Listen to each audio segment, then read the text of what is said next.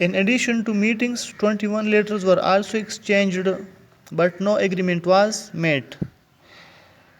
براہ راست یا بالمشافہ ملاقاتوں کے علاوہ 21 خطوط کا بھی تبادلہ ہوا، جس میں سے 12 محمد علی جناح نے لکھے تھے، 9 خطوط جو تھے وہ گاندھی نے قائد اعظم محمد علی جناح کو لکھے تھے. یعنی یہ مذاکرات جو تھے ایک دن کے نہیں تھے بلکہ ایک سلسلہ تھا مذاکرات کا. یہ اصل میں 19 to 24 سپٹمبر یہ مذاکرات ہوئی تھی. 5-6 دن کی مذاکرات تھی. تو براہ راست میٹنگ کے علاوہ انہوں نے خطوط بھی ایک دوسرے کو لکھے تھے. کل 21 خطوط 21 لیٹرز تھے، جن میں سے 12 محمد علی جناح نے گاندھی کو لکھے تھے اور 9 جو تھے وہ گاندھی نے محمد علی جناح کو لکھے تھے. Gandhi participated in these talks in personal capacity and not as a representative of Congress or Hindus. تو اصل بات یہ تھی کہ ان مذاکرات میں، ان بات چیت میں جو گاندھی تھے وہ ذاتی حیثیت سے آئے تھے اور کانگریس کا نمائندہ یا ہندو کا نمائندہ بن کر نہیں آئے تھے. گاندھی کا کہنا یہ تھا کہ میں ذاتی حیثیت سے آیا ہوں، اگر میں کوئی بات یہاں کر لوں، کچھ بات مان لوں، تو وہ ایسا نہیں ہوگا کہ وہ بات پھر کانگریس یا ہندو کے لیے بھی ایکسیپٹیبل یا قابل قبول ہوگی.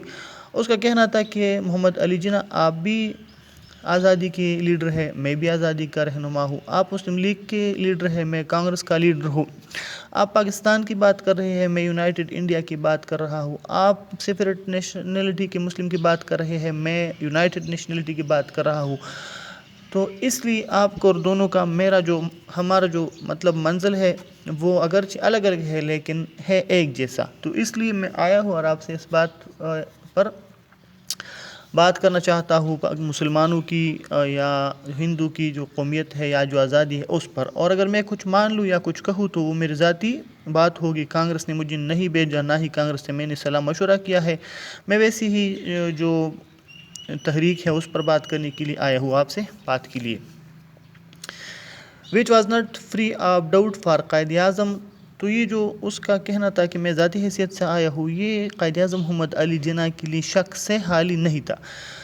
In these talks, Gandhi once again refused the Muslim separate nationality. اور یہاں پر بھی گاندھی نے دوبارہ اپنی وہ بات دہرائی کہ اس نے مسلمانوں کی جداگانہ جو قومیت تھی اس سے یا جو شناخت تھی اس سے انکار کیا.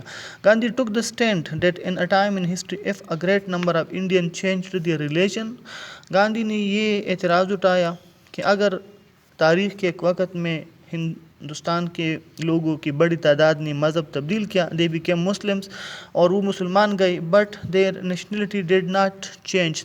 تو مسلمان ہونے سے ان کی قومیت نہیں بدلی. وہ ہندو تھے تو تب بھی وہ ہندوستانی تھے، اور اگر مسلمان ہوئے ہیں تو بھی یہ ہندوستانی ہے. یعنی گاندھی نے کہا کہ اگر تاریخ کے ایک وقت میں ایک بڑی تعداد کے ہندوستانیوں نے اپنا مذہب تبدیل کیا تو اس سے ان کی قومیت نہیں بدلتی، وہ ہندوستانی تھے اور ہندوستانی ہے. They are people of the same nationality. اور یہ ایک ہی قومیت کے لوگ ہیں، مسلمان اور ہندو دونوں ہی ہندوستانی ہے. In response, the Quaid Azam strongly defended the separate nationality of the Muslims. جواب میں قائد اعظم نے مسلمانوں کی جداگانہ قومیت کا مضبوطی کے ساتھ دفاع کیا. He said that the Indian Muslims are separate nation having their own culture and civilization, language, literature, art and architecture, values, code of conduct, laws, history, customs and traditions. اس نے کہا کہ جو ہندوستان کی مسلمان ہے وہ الگ قوم ہے اور ان کا جو ثقافت ہے، تہذیب ہے، زبان ہے، ادب ہے، فن تعمیر ہے، قانون ہے، تاریخ ہے، رسم و رواج ہے، روایات ہے، وہ سب کچھ مختلف ہے، تو اس لیے وہ الگ قوم ہے. اگر آپ کا کہنا ہے کہ انہوں نے مذہب تبدیل کیا تو اس سے ان کی قومیت نہیں بدلی، تو یہ تو صرف مذہب کی تبدیلی کی بات نہیں ہے، مذہب کے علاوہ ان کی سب کچھ آپ سے الگ ہے. آپ لوگوں کی جو تاریخ ہے، تحریک ہے، جو زبان ہے، روایات ہے، قانون ہے، ثقافت ہے، اور اس کے ساتھ ساتھ جو ادب ہے، فن تعمیر ہے، آپ کو اور ہمارا سب کچھ الگ ہے. یہ صرف مذہب کی تبدیلی کی بات نہیں ہے. مسلمان جو ہے یہ دنیا کی باقی اقوام سے اپنی تمام طرز زندگی میں مختلف ہے. ان کا جو زندگی پر نقطہ نظر ہے، زندگی کے متعلق ان کا نقطہ نظر ہے، بلکہ یہاں تک بھی الگ ہے کہ آپ کے ہیروز جو ہے وہ ہمارے لیے ویلن ہے اور ہماری جو ہیروز ہے وہ تمہارے لیے ویلن ہے. ہمارے جو ہیروز ہے جس طرح کے محمود غزنوی ہے، یہ آپ کے لیے ہیروز تو نہیں ہے، یہ تو آپ کے لیے ویلن ہے. ایسی ہی جو تمہاری ہیروز ہے وہ ہمارے لیے ویلن ہے. تو ہمارا تو سب کچھ ایک دوسرے سے جدا ہے، الگ ہے، مختلف ہے، ایک دوسرے کے متضاد ہے. تو کس طرح ہم ایک قوم ہو سکتے ہیں؟ یہ ممکن ہی نہیں ہے. یہ صرف مذہب کی تبدیلی کی بات نہیں تھی، یہ تو سب کچھ بدل گیا تھا. Gandhi also insisted on the withdrawal of third power, the British, from India, and the mutual differences will be solved later on. اور گاندھی نے یہ بھی کہا کہ پہلے جو تیسری طاقت ہے برٹش، اس کو ہندوستان سے نکالتے ہیں، پھر ہمارے جو آپس کے اختلافات ہے، جو مسائل ہے ہندو مسلم کا، ان کو حل کر لیں گے. قائد اعظم اس بات کے لیے بھی تیار نہیں تھے. یعنی گاندھی نے سپریٹ نیشنلٹی کے ریفیوز کرنے کے علاوہ یہ بات بھی کی کہ پہلے ہمارے ساتھ آپ مل جائے، تحریک آزادی ایک ساتھ لڑ لیں گے، اس کے بعد جو ہمارے اور آپ کے بعد کے جو مسائل ہے، اختلافات ہیں، اس کو حل کر لیں گے. تو یہ بات بھی مسلمانوں کے لیے ایکسیپٹیبل بالکل بھی نہیں تھی.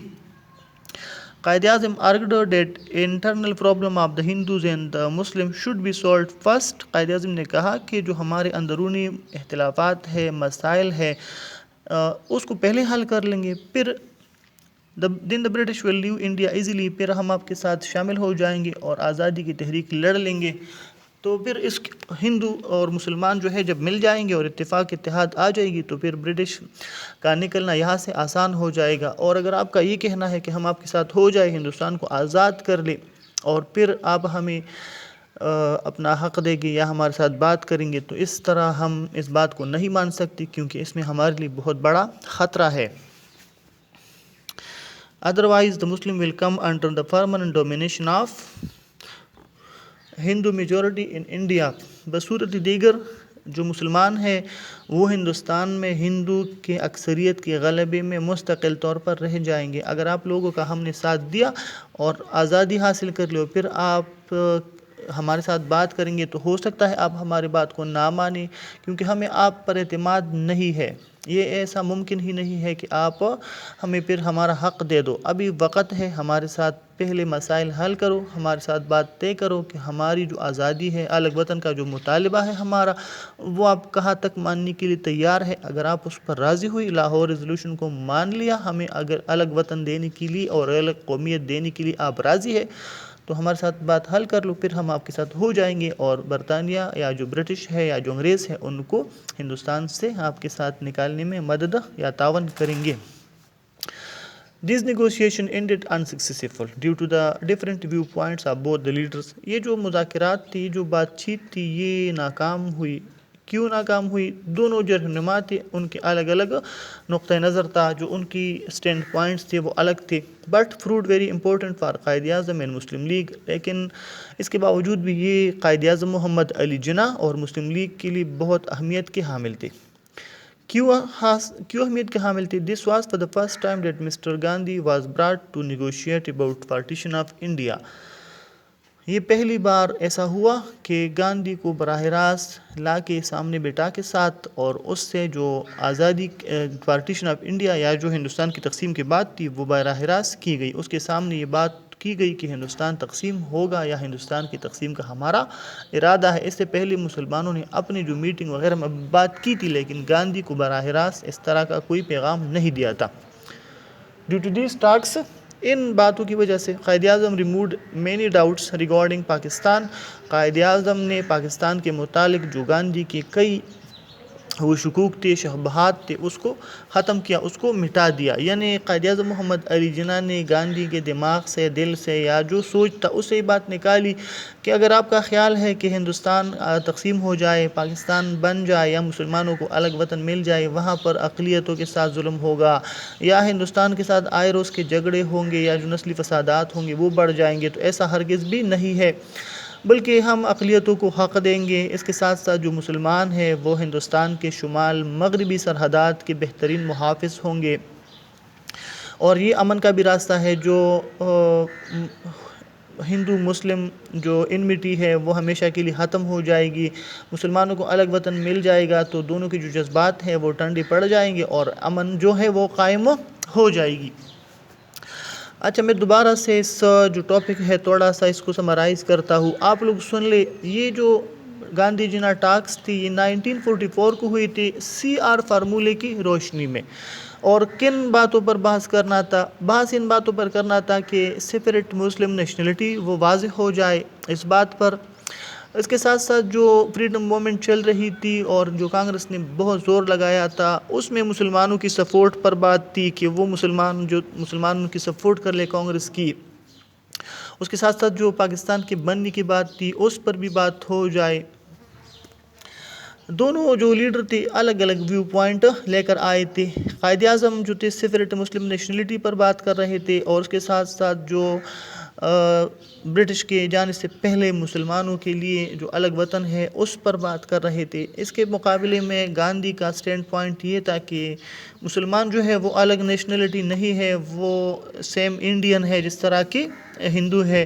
اس کے ساتھ ساتھ اس نے یہ بھی کہا کہ پہلے برٹش کو نکالتے ہیں انڈیا سے، اس کے بعد جو مسلمان اور ہندو ہے ان کے آپس کی جو پرابلم ہے ان کو سولو کر لیتے ہیں۔ تو یہ جو سٹینڈ پوائنٹ تھا دونوں کا، اس میں ڈیفرنس تھا، اس لیے یہ مذاکرات تو ناکام ہوئی۔ لیکن مسلم لیگ اور قائد اعظم کے لیے یہ مذاکرات ایک طرح سے خوش آئند تھی، اس لیے خوش آئند تھی کہ انہوں نے پہلی بار گاندھی کو براہ راست پارٹیشن کی بات اس کے سامنے کی، اور اس سے کہا کہ پارٹیشن ہوگی، ہم ہندوستان کی تقسیم کا مطالبہ کرتے ہیں، یا پاکستان کے بنانے کا جو ہمارا ڈیمانڈ ہے وہ ہمارا ہوگا۔ امید ہے آپ لوگ سمجھ گئے ہوں گے، اس کو پڑھ لے اور جو ورڈ میننگ میں نے لکھے ہیں ان کو بھی دیکھ لے، اسپیلنگ وغیرہ کی word by word one line جو ہے الگ الگ پڑھ لے، سن لے، ویڈیو ڈاؤن لوڈ کرے اور اپنی جو اسٹڈیز ہے اس پر دھیان دے دے۔ SVT بھی کر لے اور جو ریٹن ورک ہم نے پہلے کیا تھا وہ بھی کر لے۔ اسٹڈیز کنٹینیو رکھے، ایسا ہے کہ ٹائم جو ہے امپورٹنٹ ہے، آپ کا ٹائم ضائع بالکل بھی نہ ہو جائے، اور ہمیں اپنی جو رائے ہے اس سے کمنٹ کے ذریعے سے آگاہ کرتے جائے۔ جو مشکلات ہیں ہم آپ کی مشکلات کو حل کرنے کی کوشش کریں گے انشاءاللہ۔ Thank you.